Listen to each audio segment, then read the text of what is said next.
Hello friends, റെസി ടോക്സിലേക്ക് എല്ലാവർക്കും സ്വാഗതം. ഇന്ന് പുതിയൊരു കഥയുമായി ഞാൻ വന്നിട്ടുണ്ട്. നമുക്ക് കഥയിലേക്ക് കിടക്കാം. മഴ പെയ്തു തോർന്ന ഒരു പ്രഭാതം. മലയോര ഗ്രാമത്തിലെ വലിയ നസ്രാണി വീടിന്റെ മുറ്റത്തേക്ക് ഒരു കറുത്ത ബുള്ളറ്റ് വന്നെത്തി. അതിന്റെ ശബ്ദം കേട്ടതും വീട്ടിൽ ജോലി ചെയ്തുകൊണ്ടിരുന്ന അമല അറിയാതെ ചിരിച്ചു. അമല മനസ്സിൽ പറഞ്ഞു, കോശിച്ചായൻ എഴുന്നേറ്റു. ഇന്നും ഈ വീടിന് ജീവനായി. അമല ദേവസ്യയുടെ മകളാണ്. ദേവസ്യ കഴിഞ്ഞ 30 വർഷമായി ആ വീട്ടിലെ വിശ്വസ്തനായ പണിക്കാരനാണ്. അമല ആ വീട്ടിൽ തന്നെയാണ് വളർന്നത്. കോശിയോടൊപ്പം കളിച്ചും വഴക്കിട്ടും പഠിച്ചും. പക്ഷെ ഒരു ദിവസം ആ സൗഹൃദം അവളുടെ മനസ്സിൽ പ്രണയമായി മാറി.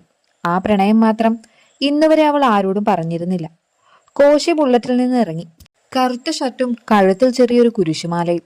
നാട്ടുകാർക്ക് അവൻ താന്തോന്നി കോശിയായിരുന്നു. പക്ഷെ വീട്ടിലുള്ളവർക്ക് അവൻ ഇപ്പോഴും ഒരു കുസൃതിക്കാരൻ. അടുക്കളയിലേക്ക് കയറുമ്പോൾ അമ്മച്ചി ചിരിച്ചുകൊണ്ട് ചോദിച്ചു, എവിടെയായിരുന്നു രാത്രി മുഴുവൻ? കൂട്ടുകാരുടെ കൂടെയായിരുന്നു അമ്മച്ചി, കോശി പറഞ്ഞു. ഒരു ദിവസമെങ്കിലും നേരത്തെ വീട്ടിൽ വരണം. അപ്പോഴേക്ക് അമല ചായയുമായി വന്നു. കപ്പ് നീട്ടിക്കൊണ്ട് അവള് പറഞ്ഞു, കോശിച്ചായ ചായ. കോശി ഒരു കുടി കുടിച്ചു.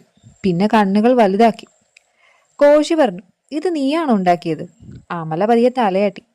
കോശി ചിരിച്ചുകൊണ്ട് പറഞ്ഞു, നിന്റെ ചായക്ക് വേറൊരു രുചിയാണല്ലോ. ആ ഒരു വാക്ക് കേട്ടപ്പോൾ അമലയുടെ മുഖത്ത് വിരിഞ്ഞ പുഞ്ചിരി ആരും ശ്രദ്ധിച്ചില്ല. ഉച്ചയായി. കോശി തോട്ടത്തിലൂടെ നടക്കുകയായിരുന്നു. അപ്പോഴാണ് മാവിൽ നിന്ന് മാങ്ങ പറിക്കാൻ ശ്രമിക്കുന്ന അമലയെ കണ്ടത്. ഇറങ്ങു പെണ്ണെ, വീഴും. അമല പറഞ്ഞു, ഇല്ല, കിട്ടാറായി. അവൾ പറയുന്നതിന് മുമ്പ് കാൽ വഴുതി. അമല! ഒരു നിമിഷം കൊണ്ട് കോശി ഓടിയെത്തി. വീഴാൻ തുടങ്ങിയ അമലയെ അവൻ കൈകളിൽ താങ്ങി. രണ്ടുപേരുടെയും കണ്ണുകൾ തമ്മിൽ ഉടക്കി. ഒരു നിമിഷം സമയം പോലും നിശ്ചിതമായതുപോലെ. അമലയുടെ ഹൃദയം വേഗത്തിലിടിച്ചു. കോശി ചിരിച്ചുകൊണ്ട് പറഞ്ഞു, ചെറുപ്പത്തിലേ പറഞ്ഞതല്ലേ മരത്തിൽ കയറരുതെന്ന്. അപ്പോഴും നിങ്ങൾ തന്നെയായിരുന്നു പിടിച്ചത്, അമല പറഞ്ഞു. ഇപ്പോഴും ഞാനല്ലേ പിടിച്ചത്? രണ്ടുപേരും പരസ്പരം ചിരിച്ചു. പക്ഷെ ആ ചിരിയുടെ പിന്നിൽ അമലയുടെ മനസ്സ് പറയുകയായിരുന്നു, ഈ കൈകൾ ഒരിക്കലും എന്നെ വിട്ടു പോകരുത്. വൈകുന്നേരമായതും വർഗീസ് മുറ്റത്തിരിക്കുകയായിരുന്നു. കോശി ബുള്ളറ്റുമായി പുറത്തേക്ക് പോകാൻ ഒരുങ്ങി. കോശി! എന്താ അപ്പച്ച? നാളെ കോട്ടയത്ത് നിന്ന് ചിലർ വരുന്നുണ്ട്. എന്തിനാണ്?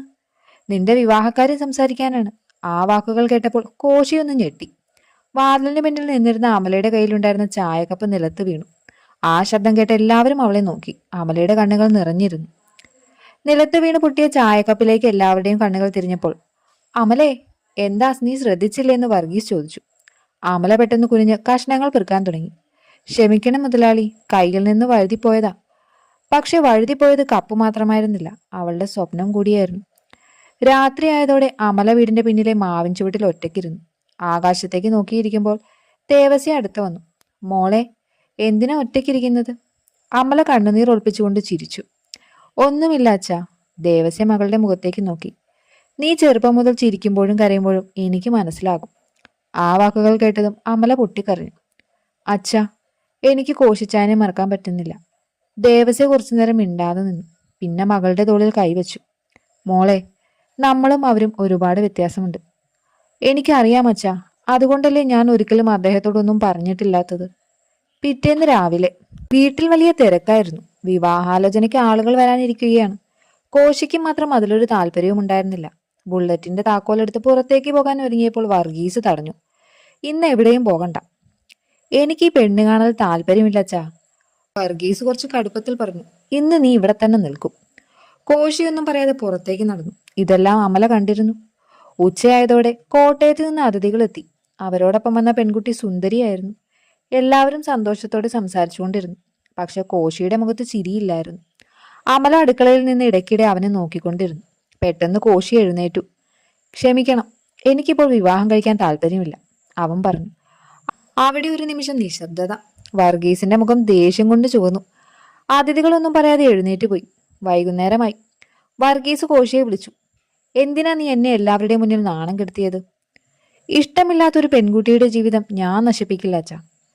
അപ്പോൾ നിന്റെ മനസ്സിൽ ആരെങ്കിലും ഉണ്ടോ? വർഗീസ് ചോദിച്ചു. കോശി ഒരു നിമിഷം ആലോചിച്ചു. എന്നിട്ട് പറഞ്ഞു, ഇല്ല. പക്ഷെ സമയമാകുമ്പോൾ ഞാൻ തന്നെ പറയും. ആ വാക്കുകൾ വാതിലിന് പിന്നിൽ നിന്നിരുന്ന അമല കേട്ടു. അവളുടെ മനസ്സിലൊരു ചെറിയ പ്രതീക്ഷയുടെ വെളിച്ചം തെളിഞ്ഞു. അപ്പോൾ കോശിച്ചായൻ ആരെയും സ്നേഹിക്കുന്നില്ല. എന്നാൽ അവൾക്കറിയില്ലായിരുന്നു, അടുത്ത ദിവസം അവളുടെ ജീവിതം തന്നെ മാറ്റിമറിക്കുന്ന ഒരു വാർത്ത അവളെ കാത്തിരിക്കുന്നുണ്ടെന്ന്. പിറ്റേന്ന് രാവിലെയായി. അമല വീടുമുറ്റം അടിച്ചു വരികയാണ്. അപ്പോഴാണ് ദേവസ്യയുടെ ഫോണിലേക്ക് ഒരു കോള് വന്നത്. സംസാരിച്ചുകൊണ്ടിരുന്ന ദേവസ്യയുടെ മുഖം സന്തോഷം നിറഞ്ഞു. ഫോൺ വെച്ച ഉടൻ അദ്ദേഹം അമലയെ വിളിച്ചു. മോളെ, നിനക്ക് ജോലി കിട്ടി. അമല അതിശയത്തോടെ അച്ഛനെ നോക്കി. ശരിക്കുമോ അച്ഛ? അതെ, എറണാകുളത്തെ ഒരു സ്വകാര്യ ആശുപത്രിയിൽ. അടുത്ത ആഴ്ച ജോയിൻ ചെയ്യണം. ആ വാർത്ത കേട്ട് എല്ലാവർക്കും സന്തോഷമായി. പക്ഷെ അമലയുടെ മനസ്സ് മാത്രം നിശബ്ദമായിരുന്നു. ഇനി കോശിച്ചായനെ ദിവസവും കാണാൻ കഴിയില്ല, അതവൾ മനസ്സിൽ പറഞ്ഞു. ഉച്ചയ്ക്ക് കോശി ബുള്ളറ്റ് കഴുകിക്കൊണ്ടിരിക്കുകയായിരുന്നു. ദേവസ്യ ചിരിച്ചുകൊണ്ട് അടുത്തെത്തി. കൊച്ചുമോനെ, അമലയ്ക്ക് ജോലി കിട്ടി. കോശി സന്തോഷത്തോടെ അമലയെ നോക്കി. അതൊക്കെ വലിയ കാര്യമല്ലേ, അഭിനന്ദനങ്ങൾ, കോശി പറഞ്ഞു. അമല ഒരു ചെറിയ പുഞ്ചിരി മാത്രം സമ്മാനിച്ചു. എന്താ, സന്തോഷമില്ലേ? അമല പറഞ്ഞു. സന്തോഷമൊക്കെ ഉണ്ട്, പക്ഷെ ആ ഉണ്ട് എന്ന വാക്കിന് പിന്നിൽ ഒരു സങ്കടം ഒളിച്ചിരുന്നു. വൈകുന്നേരമായപ്പോൾ അമല വീടിന്റെ പിന്നിലെ തോട്ടത്തിലേക്ക് ഒറ്റയ്ക്ക് നിന്നു. കോശി അവളുടെ അടുത്തെത്തി. നാളെ ടൗണിലേക്ക് പോകുന്നുണ്ട്, എന്തെങ്കിലും വാങ്ങണോ? അമല കുറച്ചുനേരം മിണ്ടാതെ നിന്നു. പിന്നെ പതിയെ ചോദിച്ചു, ഞാൻ പോയാൽ കോശിച്ചായന് വിഷമമാകുമോ? കോശി ചിരിച്ചു. എന്താ ആ ചോദ്യം? നല്ല ജോലിക്ക് പോകുന്നതല്ലേ, എനിക്ക് സന്തോഷമാണ്. ആ മറുപടി കേട്ടപ്പോൾ അമലയുടെ ഹൃദയം നൊന്തു. അവൾ ചിരിക്കാൻ ശ്രമിച്ചു. അമല പറഞ്ഞു, അതെ, സന്തോഷമായിരിക്കണം. അവൾ തിരിഞ്ഞു നടന്നു. കോശി അവളെ നോക്കി നിന്നു. ഇവൾക്ക് എന്താ പറ്റിയത്? കുറച്ചു ദിവസമായി പഴയ പോലെ സംസാരിക്കുന്നില്ല എന്നവൻ മനസ്സിൽ ചിന്തിച്ചു. അന്ന് രാത്രി അമല തന്റെ മുറിയിൽ പഴയൊരു പെട്ടി തുറന്നു. അതിൽ ചെറുപ്പത്തിൽ കോശി സമ്മാനിച്ച ഒരു പേന, ഒരു ചെറിയ കളിപ്പാവ, സ്കൂളിൽ ഒരുമിച്ചെടുത്ത ഒരു ഫോട്ടോയും. ഓരോന്നും എടുത്ത് അവൾ നെഞ്ചോട് ചേർത്തു. എന്നിട്ട് കരഞ്ഞുകൊണ്ട് പറഞ്ഞു, ഒരിക്കലും പറയാൻ കഴിഞ്ഞില്ലല്ലോ എനിക്ക് നിങ്ങളെ എത്രമാത്രം ഇഷ്ടമാണെന്ന്. അതേസമയം പുറത്തുനിന്നൊരു ബുള്ളറ്റിന്റെ ശബ്ദം. കോശി വേഗത്തിൽ വീട്ടിലേക്ക് കയറി വന്നു. അവന്റെ മുഖത്ത് പതിവില്ലാത്ത ഭയം. അപ്പ, നമ്മുടെ റബ്ബർ എസ്റ്റേറ്റിൽ തീ പിടിച്ചു. വർഗീസ് ഞെട്ടി എഴുന്നേറ്റു. വീട്ടിലുള്ള എല്ലാവരും ഓടിയിറങ്ങി. ആ രാത്രിയോടെ അവരുടെ ജീവിതം മാറിമറിയാൻ പോവുകയായിരുന്നു. കോശിയുടെ വാക്കുകൾ കേട്ടതും വർഗീസ് പുറത്തേക്ക് ഓടി.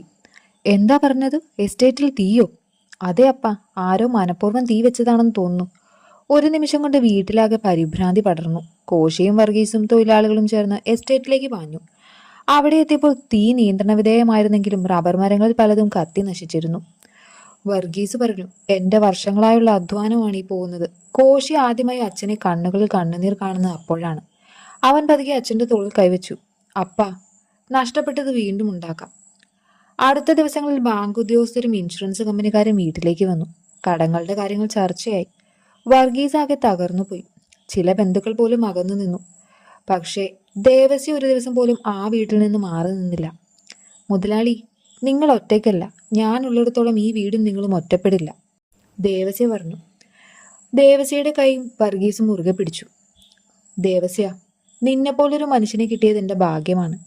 ഇതെല്ലാം കണ്ടു നിന്ന് അമലയുടെ കണ്ണുകൾ നിറഞ്ഞു. ആ രാത്രിയിൽ കോശി മുറ്റത്ത് ഒറ്റയ്ക്കിരിക്കുകയായിരുന്നു. പതിവ് പോലെ ചിരിയും കളിയും ഒന്നുമില്ല. അമല 2 കപ്പ് ചായയുമായി അവിടെ എത്തി. കോശിച്ചായ, ചായ. കോശി കപ്പ് വാങ്ങി. അല്പസമയത്തിന് ആരും ഒന്നും പറഞ്ഞില്ല. പിന്നെ അമല പതുക്കെ പറഞ്ഞു, എല്ലാം ശരിയാകും കോശിച്ചായ. നിരാശയോടെ കോശി പറഞ്ഞു, എനിക്കങ്ങനെ തോന്നുന്നില്ല. തോൽക്കാൻ പാടില്ല കോശിച്ചായ. നിങ്ങൾ തോറ്റാൽ അപ്പൻ തകരും. ആ വാക്കുകൾ കോശിയുടെ മനസ്സിൽ തട്ടി. ആദ്യമായാണ് അവന്റെ വിഷമം ഇത്ര ആഴത്തിൽ മനസ്സിലാക്കുന്ന ഒരാൾ മുന്നിൽ നിൽക്കുന്നത്. അവൻ അമലയെ നോക്കി ചെറുതായി ചിരിച്ചു. നീ അടുത്തുണ്ടാകുമ്പോൾ എന്തോ ഒരു ധൈര്യം കിട്ടുന്നുണ്ട്. ആ വാക്കുകൾ കേട്ടപ്പോൾ അമലയുടെ കണ്ണുകൾ വീണ്ടും നിറഞ്ഞു. അവൾ മനസ്സിൽ പറഞ്ഞു, ഈ ധൈര്യമായി ജീവിതകാലം മുഴുവൻ ഞാൻ കൂടെ ഉണ്ടായാൽ മതിയായിരുന്നു. അപ്പോഴേക്കും വീടിന് മുന്നിൽ ഒരു കാർ വന്നു നിന്നു. അതിൽ നിന്നിറങ്ങുന്ന ആൾ ഒരു കവറും വർഗീസിന് നൽകി. വർഗീസ് അത് തുറന്നു വായിച്ചതും അദ്ദേഹത്തിന്റെ കൈകൾ വിറയ്ക്കാൻ തുടങ്ങി. കോശി ചോദിച്ചു, അപ്പാ, എന്താ അതില്?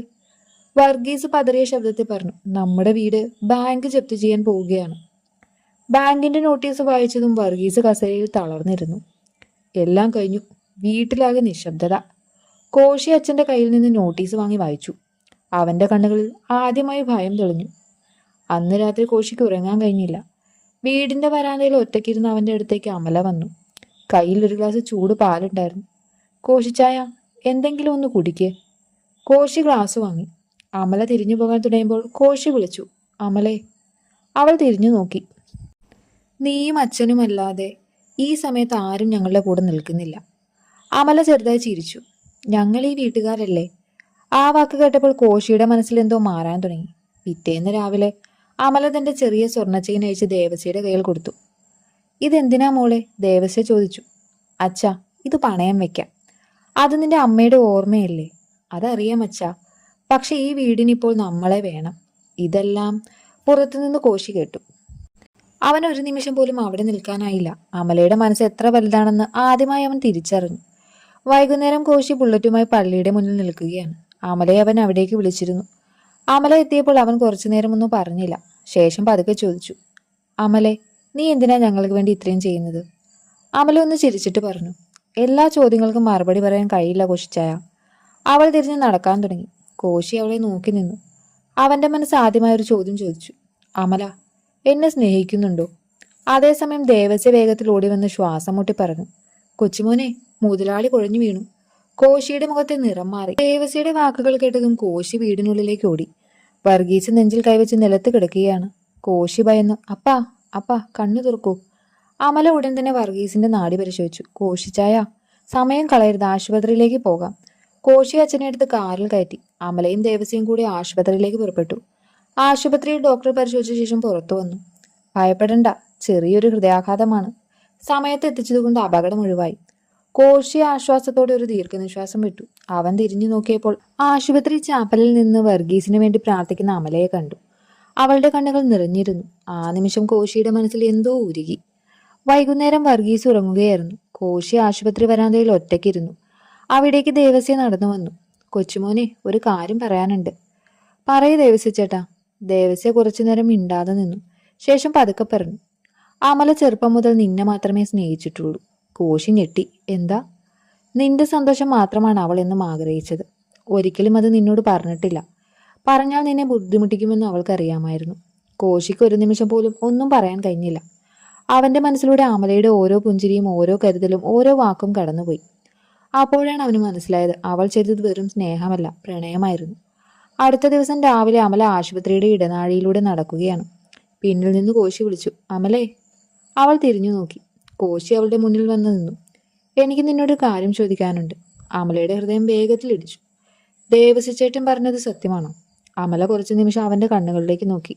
പിന്നെ ചെറുതായി ചിരിച്ചു. അതെ. പക്ഷേ ഇനി ആ പ്രണയം നിങ്ങൾക്കൊരു ഭാരമാകില്ല. ഞാൻ ഈ ഗ്രാമം വിട്ടു പോവുകയാണ്. ആ വാക്കുകൾ കേട്ട് കോശിയുടെ ഹൃദയം ആദ്യമായി വേദനിച്ചു. അവൻ അമലയുടെ കയ്യിൽ മുറുകെ പിടിച്ചു. ഇല്ല അമലെ, ഇനി നിന്നെ എനിക്ക് നഷ്ടപ്പെടുത്താൻ കഴിയില്ല. അമലയുടെ കയ്യിൽ പിടിച്ചിരുന്ന കോശി പതുക്കെ പറഞ്ഞു. ഇനി നിന്നെ എനിക്ക് നഷ്ടപ്പെടുത്താൻ കഴിയില്ല. അമല കണ്ണീരോടെ അവന്റെ കൈ പിടിച്ചു. ഇത് സഹതാപമാണോ അതോ പ്രണയമാണോ? ആ ചോദ്യം കേട്ട് കോശി നിശബ്ദനായി. കുറച്ചു നിമിഷങ്ങൾക്ക് ശേഷം അവൻ അവളുടെ കണ്ണുകളിലേക്ക് നോക്കി. നീ ഇല്ലാതെ ഒരു ദിവസം പോലും എനിക്ക് ജീവിക്കാൻ പറ്റില്ലെന്ന് മനസ്സിലായ നിമിഷം. അതാണ് ഞാൻ നിന്നെ സ്നേഹിക്കുന്നുണ്ടെന്ന് ഞാൻ തിരിച്ചറിഞ്ഞത്. അമലയുടെ കണ്ണുകൾ നിറഞ്ഞൊഴുകി. ഈ ഒരു വാക്ക് കേൾക്കാൻ ഞാൻ വർഷങ്ങളായി കാത്തിരിക്കുകയായിരുന്നു. രണ്ടുപേരും ഒരുമിച്ച് കൈകൾ കൊടുത്തു. അപ്പോഴേക്കും ആശുപത്രി മുറിയുടെ വാതിൽ തുറന്നു. വർഗീസ് അവരെ കണ്ടു. കോശി അമലയുടെ കൈ പിടിച്ചു നിൽക്കുന്നത് കണ്ടതും അദ്ദേഹത്തിന്റെ മുഖം മാറി. കോശി, ഇങ്ങോട്ട് വാ. കോശി അച്ഛൻ്റെ അടുത്തേക്ക് എത്തി. നീ എന്താണ് ചെയ്യുന്നത്? കോശി പറഞ്ഞു, അപ്പാ, എനിക്ക് അമലയെ വിവാഹം കഴിക്കണം. ഒരു നിമിഷം മുറി മുഴുവൻ നിശബ്ദമായി. വർഗീസ് പറഞ്ഞു, ദേവസിയുടെ മകളെയോ? അതെ അപ്പാ. അതൊരിക്കലും നടക്കില്ല. അമല ഒന്നും പറയാതെ തിരിഞ്ഞു നടക്കാൻ തുടങ്ങി. അവളുടെ കണ്ണുകളിൽ നിന്ന് കണ്ണുനീർ ഒഴുകുകയായിരുന്നു. അപ്പോൾ ദേവസ്യ മുന്നോട്ട് വന്നു. മുതലാളി, കോപിക്കരുത്. വർഗീസ് പറഞ്ഞു, ദേവസ്യ, ഞാൻ നിന്നെ എൻ്റെ സഹോദരനെ പോലെയാണ് കണ്ടത്. അത് മതി മുതലാളി. എനിക്ക് നിങ്ങളുടെ സമ്പത്തോ സ്ഥാനമോ വേണ്ട. എൻ്റെ മകൾക്ക് അവൾ സ്നേഹിച്ച മനുഷ്യനോടൊപ്പം ജീവിക്കാനുള്ള ഭാഗ്യം മാത്രം മതി. വർഗീസ് മിണ്ടാതെ നിന്നു. കുറച്ചു നേരം കഴിഞ്ഞ് അദ്ദേഹം പതുക്കെ അമലയുടെ അടുത്തേക്ക് നടന്നു. അമലേ. അമല കണ്ണീരോടെ തിരിഞ്ഞു നോക്കി. ഞങ്ങളുടെ ഏറ്റവും മോശം സമയത്ത് സ്വന്തം മകളെപ്പോലെ നീ ഞങ്ങളെ നോക്കി. അദ്ദേഹം ഒരു നിമിഷം നിർത്തി. ശേഷം കോശിയുടെ കൈ പിടിച്ച് അമലയുടെ കയ്യിൽ ചേർത്ത് വെച്ചു. എനിക്ക് മരുമകളെ അന്വേഷിച്ച് ദൂരെ പോകേണ്ട കാര്യമില്ലായിരുന്നു. അവൾ വർഷങ്ങളായി എൻ്റെ വീട്ടിൽ തന്നെ ഉണ്ടായിരുന്നു. അത് കേട്ടതും അമല പൊട്ടിക്കരഞ്ഞു. കോശി സന്തോഷത്തോടെ അച്ഛനെ കെട്ടിപ്പിടിച്ചു. നന്ദി അപ്പാ. വർഗീസും ചിരിച്ചു. ഇനി എൻ്റെ മകൻ പഴയ താന്തോന്നി കോശിയല്ല, ഉത്തരവാദിത്തബോധമുള്ള ഒരു ഭർത്താവാകണം. കോശി തലയാട്ടി. വീട്ടിലാകെ സന്തോഷം നിറഞ്ഞു. പള്ളിയിൽ വിവാഹം തീരുമാനിച്ചു. പക്ഷെ ആ വിവാഹ ദിവസം വരെ കാത്തിരുന്നത് ജീവിതത്തിലെ ഏറ്റവും വലിയൊരു പരീക്ഷണമായിരുന്നു. വിവാഹദിനം അങ്ങനെ വന്നെത്തി. രാവിലെ മുതൽ ഗ്രാമം മുഴുവൻ ആഘോഷത്തിന്റെ തിരക്കിലായിരുന്നു. പള്ളി നിറയെ പൂക്കളാൽ അലങ്കരിച്ചിരുന്നു. വെള്ള സ്യൂട്ടിൽ കോശിയും വെള്ള ഗൗണിൽ അമലയും. പരസ്പരം നോക്കിയപ്പോൾ ഇരുവരുടെയും കണ്ണുകൾ നിറഞ്ഞു. വിവാഹ കുർബാന ആരംഭിക്കുന്നതിന് മുമ്പ് വർഗീസ് പതുക്കെ അമലയുടെ അടുത്തേക്ക് നടന്നു. മോളെ. അമല ആദരവോടെ അദ്ദേഹത്തെ നോക്കി. ഇന്നു മുതൽ നീ ദേവസിയുടെ മകൾ മാത്രമല്ല, എൻ്റെ മകളും കൂടിയാണ്. അമലയുടെ കണ്ണുകളിൽ നിന്ന് കണ്ണുനീർ ഒഴുകി.